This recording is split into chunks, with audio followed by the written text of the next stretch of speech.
April 1st loomed ahead, and I anticipated a grand prank from my husband, Lester, this time around. Our history as jokesters since our early marriage days had seen an annual escalation in the severity of our pranks. Admittedly, the streak of mischief began with me one warm day when Les and I went out. Despite wearing a buttoned-up jacket, I claimed to feel a chill. As we strolled through the mall, I suddenly removed my jacket to reveal a t-shirt bearing the words, "I am with stupid," complete with an arrow pointing sideways. Standing right next to me, he couldn't initially discern what was on my t-shirt, only noticing the amused reactions of passersby. It took him a while to realize that every time I shifted position, it was to ensure the arrow on my t-shirt was pointing at him. His face turned crimson, and thus commenced our official prank war. Then there was the year when I received an official-looking email supposedly from the local health department. It claimed I had been listed as a sexual contact of an Anthony Sanders, instructing me to undergo immediate testing. What I hadn't anticipated was the CC line including everyone in my office, suggesting they had received the same alarming message. Most of them knew Anthony as an old college boyfriend, oblivious to the fact that I hadn't seen him in over a year, let alone been involved intimately. "Lester, you got me good that time." Last year, I had edited a photo, replacing my husband's average-sized member with a comically tiny one, and sent it around his office. Truth be told, he's actually above average in that department. He was furious, spending 2 nights away before even considering coming home, no matter how much I apologized. I ended up resorting to an offer of 3 specific favors just to coax him back, 3 intimate acts he couldn't refuse. Once home and appeased, he claimed our pranks had spiraled out of control, vowing never to retaliate or prank me again. His promise seemed sincere, but I didn't buy it. I could almost see the gears turning in his head, plotting his revenge. I was certain this year would showcase the darkest corners of his devious mind. I waited, a mix of anticipation and dread. I went to extremes, eavesdropping on his calls, planting a recorder in his car, even scrutinizing our finances for anything suspicious. I was determined not to fall for his prank this time. Yet my snooping turned up nothing incriminating. He was far cleverer than I had given him credit for. As March passed, Lester appeared unchanged at home, while I scrutinized his every move. From midnight on the 31st of March, I was on high alert, but nothing occurred right after midnight, leaving me on edge. There were still 19 hours for him to spring his plan. I swore to be prepared for whatever he had up his sleeve. The following morning, April 1st, when I descended to the kitchen, he casually offered to whip up breakfast, a rare gesture that immediately raised a red flag. There was no chance I'd consume anything he prepared. I claimed I was in the mood for just cereal that morning. While pouring myself a bowl and adding milk, I discreetly sniffed it, on the lookout for any added substances. Nothing. A tentative taste confirmed its normalcy. I stubbornly skipped the coffee, citing a reduction in my caffeine intake. Truthfully, I avoided it because he made it. I observed him preparing his beloved ham, egg and cheese English muffin, almost tempted to ask for one despite the risk. Post-breakfast, we both ready for work. Amidst checking my toothpaste for tampering and ensuring my cologne retained its usual fragrance, not skunk odor, everything appeared normal, except for my soaring anxiety. I inspected my car for any suspicious devices, wishing for one of those border-crossing mirrors on a stick to scrutinize beneath it. All seemed regular, yet my heart drummed loudly when I started the engine, testing the brakes unnecessarily. I scolded myself. Lester wouldn't resort to anything physically harmful. I repeated that to reassure myself, but doubt lingered. He was seriously upset about my last prank. At work, my best friend Marta greeted me eagerly. "Kelly, did he pull anything last night?" I'm dying to know. I had confided in Marta about my apprehension regarding Lester's impending April Fool's trick. She had cheered on my last year's prank, then cheekily requested an unaltered version of the photo, or better yet, a private viewing in our bedroom. That girl seriously needed some action, and soon. He's been quiet, but I'm certain he's plotting something. I can feel it in the air at night. Oh Lord, I love slipping song lyrics into conversations. I chuckled. I think he's stretching out my suspense, just to push me over the edge. Well, he doesn't have far to go right now. But mark my words, whatever he pulls, I won't fall for it. He may be the prince of pranks, but I am the queen of jokers. We laughed, and then I finally indulged in my much-delayed morning coffee. Post-checking my desk for unexpected surprises, I went about my work relatively normally, though occasional thoughts of what might await me later lingered. The first time my desk phone rang, I practically leaped out of my chair. I chuckled at my own hating nerves. Nothing out of the ordinary happened for the rest of the day. I half expected a delivery of risque items that would accidentally be revealed in front of my colleagues. But thankfully, nothing of the sort occurred. As the end of the workday neared, my anxiety skyrocketed. At 5:05, I hit the road, nearly missing a red light as my mind fixated on what awaited me at home. I gave myself a light slap to refocus on driving safely. Upon arriving home, I started dinner. Lester came home at his usual time, appearing utterly drained. I suspected it was an act, anticipating more theatrics from him soon. Tough day, Les. Dealing with too many graduates who struggle with basic math. Your remark hits too close to home to be funny, but that's not what's weighing on me.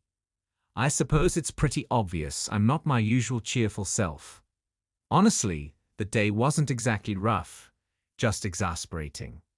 It was the quarterly report deadline, and I had a load of mundane details and figure cross-checking to sort through.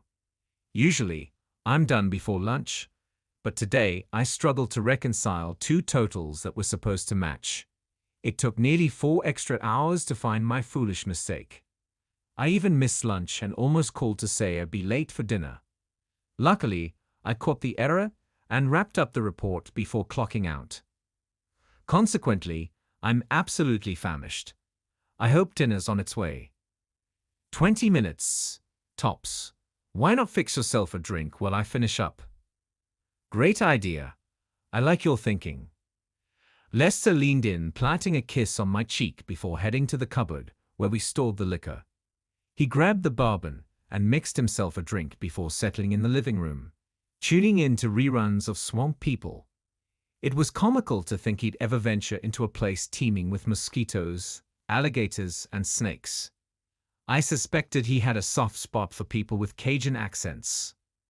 I attempted to strike up a conversation during dinner, but all I could focus on was uncovering the impending prank. Eventually, I probed, "Had anything planned for tonight, Les?"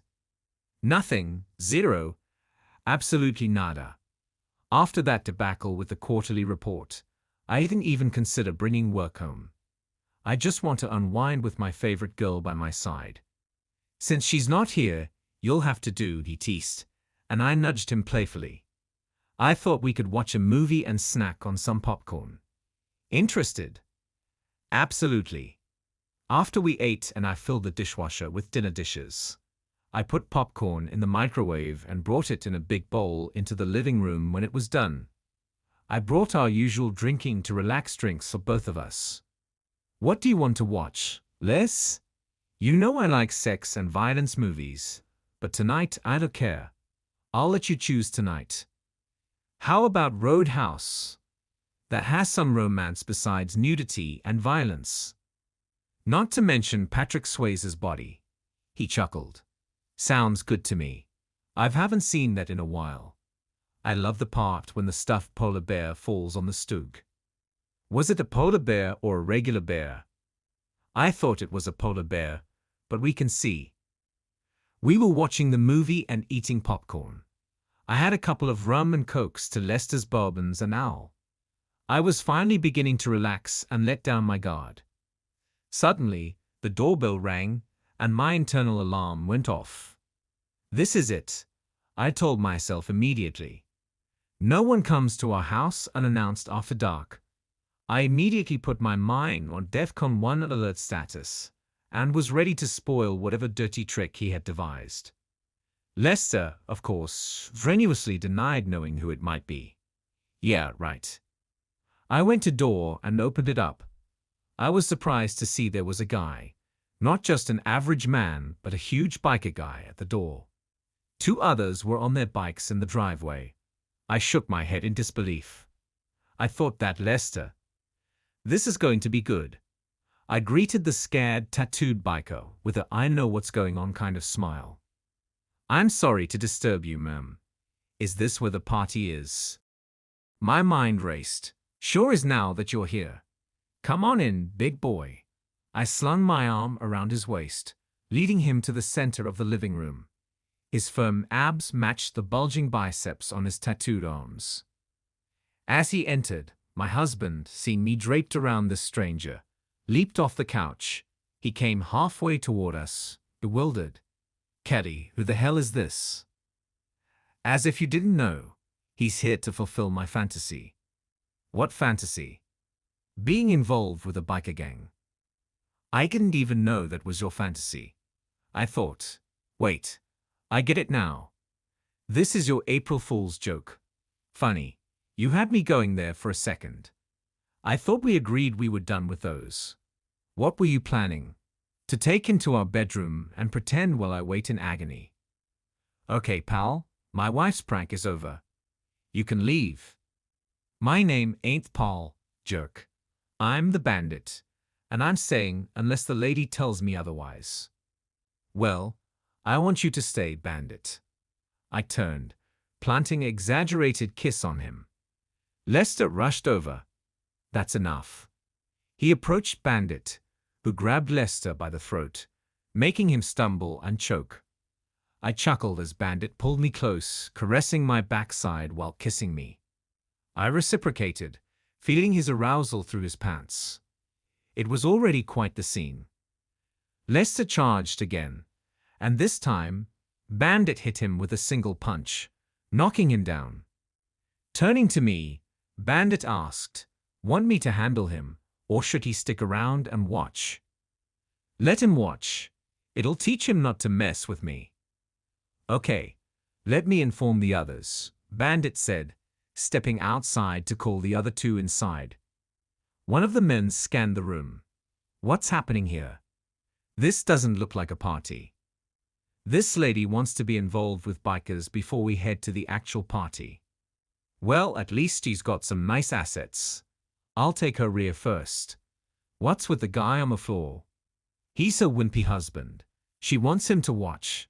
Tie him to a chair and tape his mouth. Can't stand a grown man whining. What do I use to tie him up?"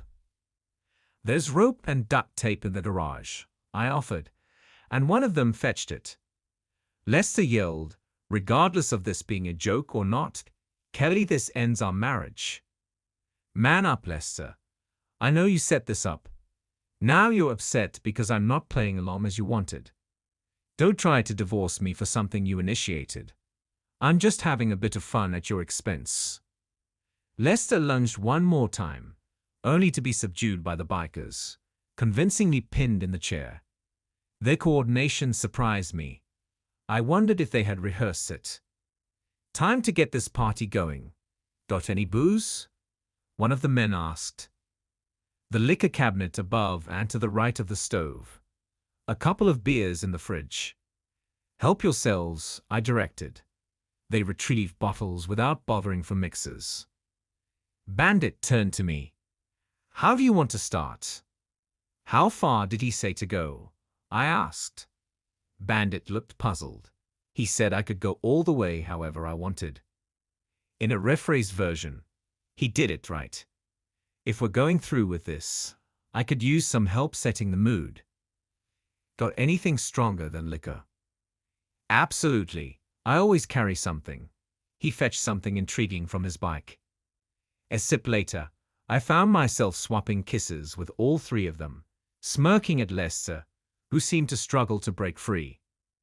Approaching me, the bandit declared, Time to dance, darling, tearing off my dress and swiftly stripping away my underwear.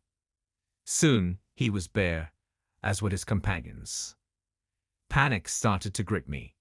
I hadn't anticipated Les would allow things to escalate like this. I shouted to Lester, "Consider this a lesson if you try to outsmart me," engaging with his friend, but when I sensed his imminent climax, I attempted to pull away. "Too bad. Your pleasure isn't our concern. Your job is to satisfy us," they retorted. The following hour felt unreal, despite my objections and resistance, in the midst of this chaotic group. At the end of it all, anger boiled within me towards Lester for orchestrating this and then allowing these men to subject me to such things. Each time I glanced at Lester in the chair, rage surged, yet I masked my distress. I wanted him to believe I relished it, but I couldn't let him think his prank succeeded. After a couple of hours, the bikers departed. My movements were labored, but I managed to reach the kitchen and grab a sharp knife. When I went to release Lester, I discovered his wrists and ankles were injured. His ankles were bleeding, the ropes having torn into his skin.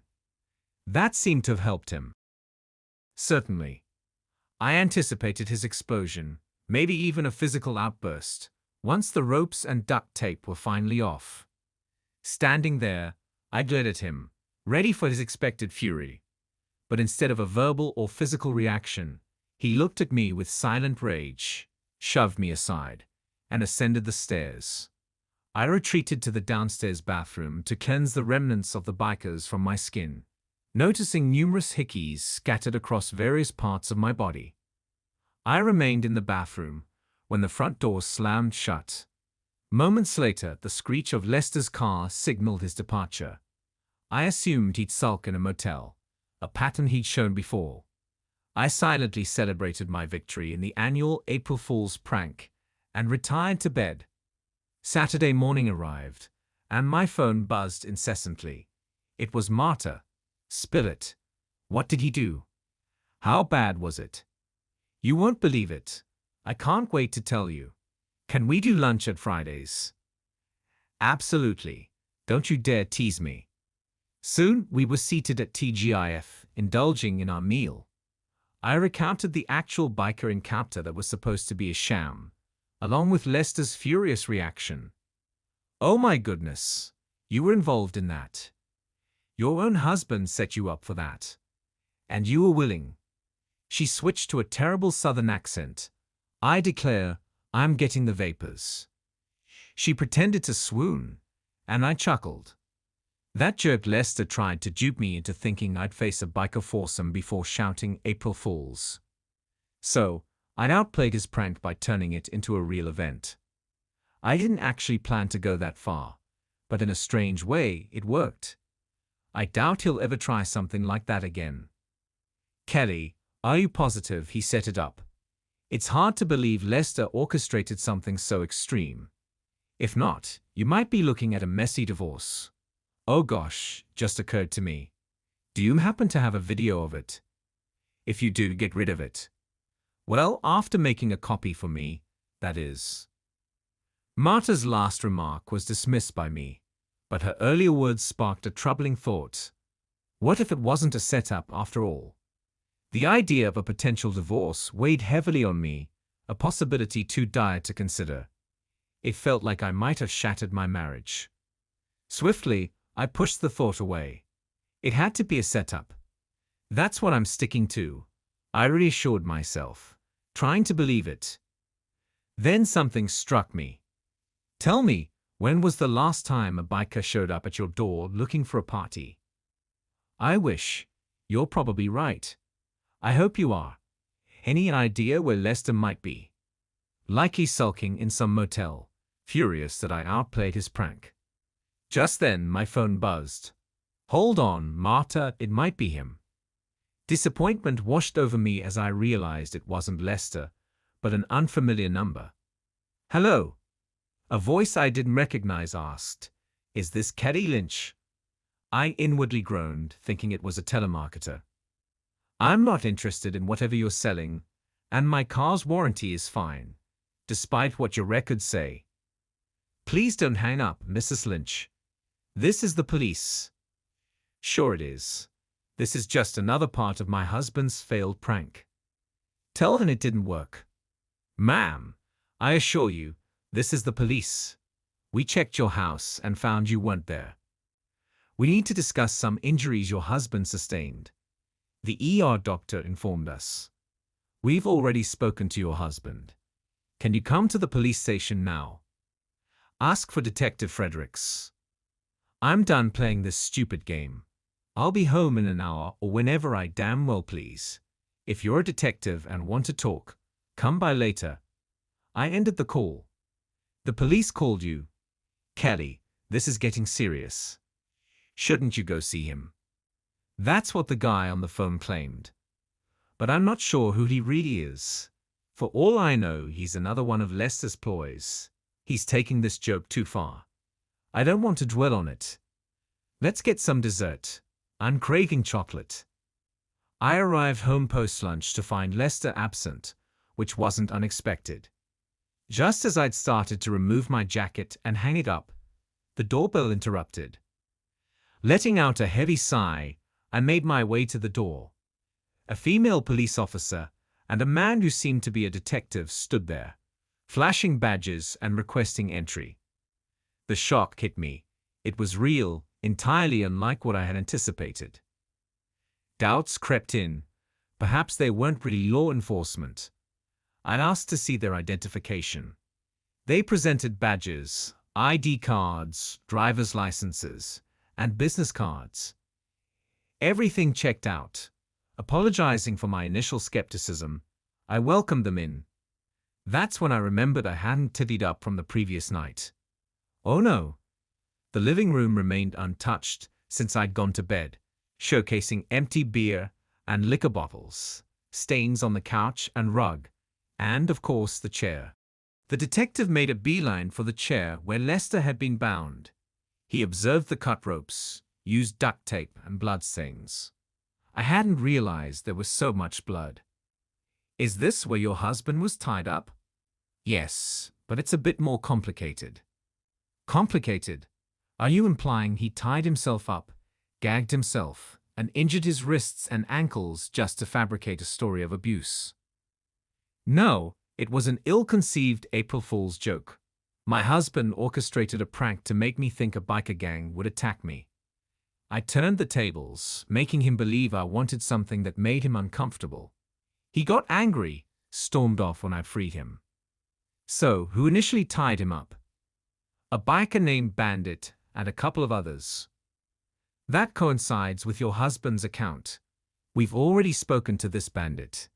He's cooperating for a more lenient sentence. He claims you invited them for a party, requested drugs, and engaged in consensual activities. He alleges you instructed him to tie up your husband to watch the event.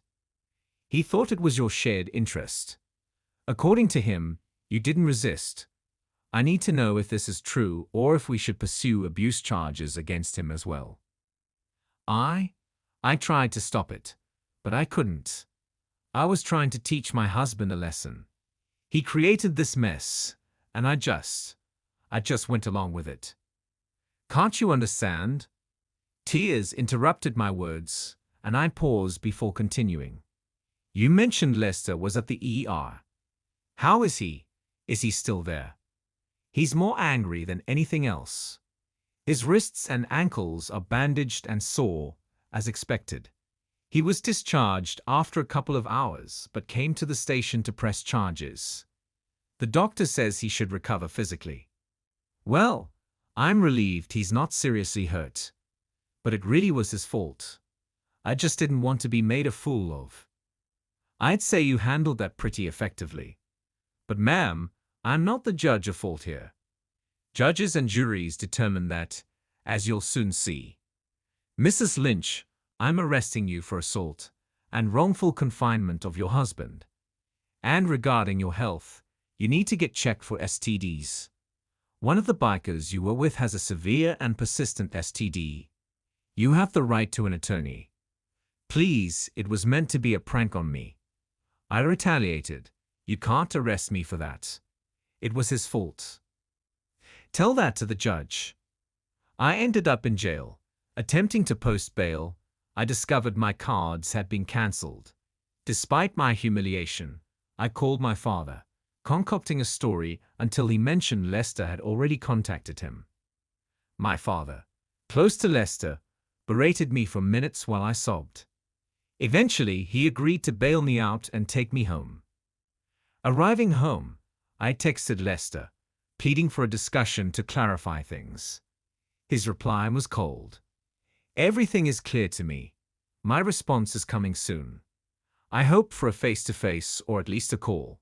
Instead, I received divorce papers citing physical abuse and emotional torment. I cried once more. I had allowed a foolish prank to ruin my marriage. An impractical joke, to say the least. The trial progressed swiftly. Bandit took the stand as the primary witness. His testimony detailed arriving at the wrong address, being invited by me and others to a party, tying up my husband at my behest, and engaging in consensual relations with me. In exchange for testifying against me, he received a minor sentence for the confinement charge. However, it was my husband's testimony that cut the deepest. He admitted to our history of pranks but insisted he had vowed never to deceive me again. He believed I trusted him. The events of that night shook him to the core, shocking him to an unfathomable degree.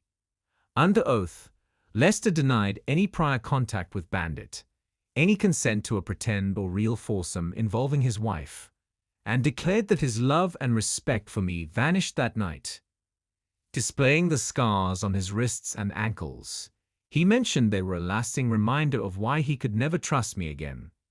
His admission that he might struggle to trust any woman caused tears even among some female jurors. My case crumbled.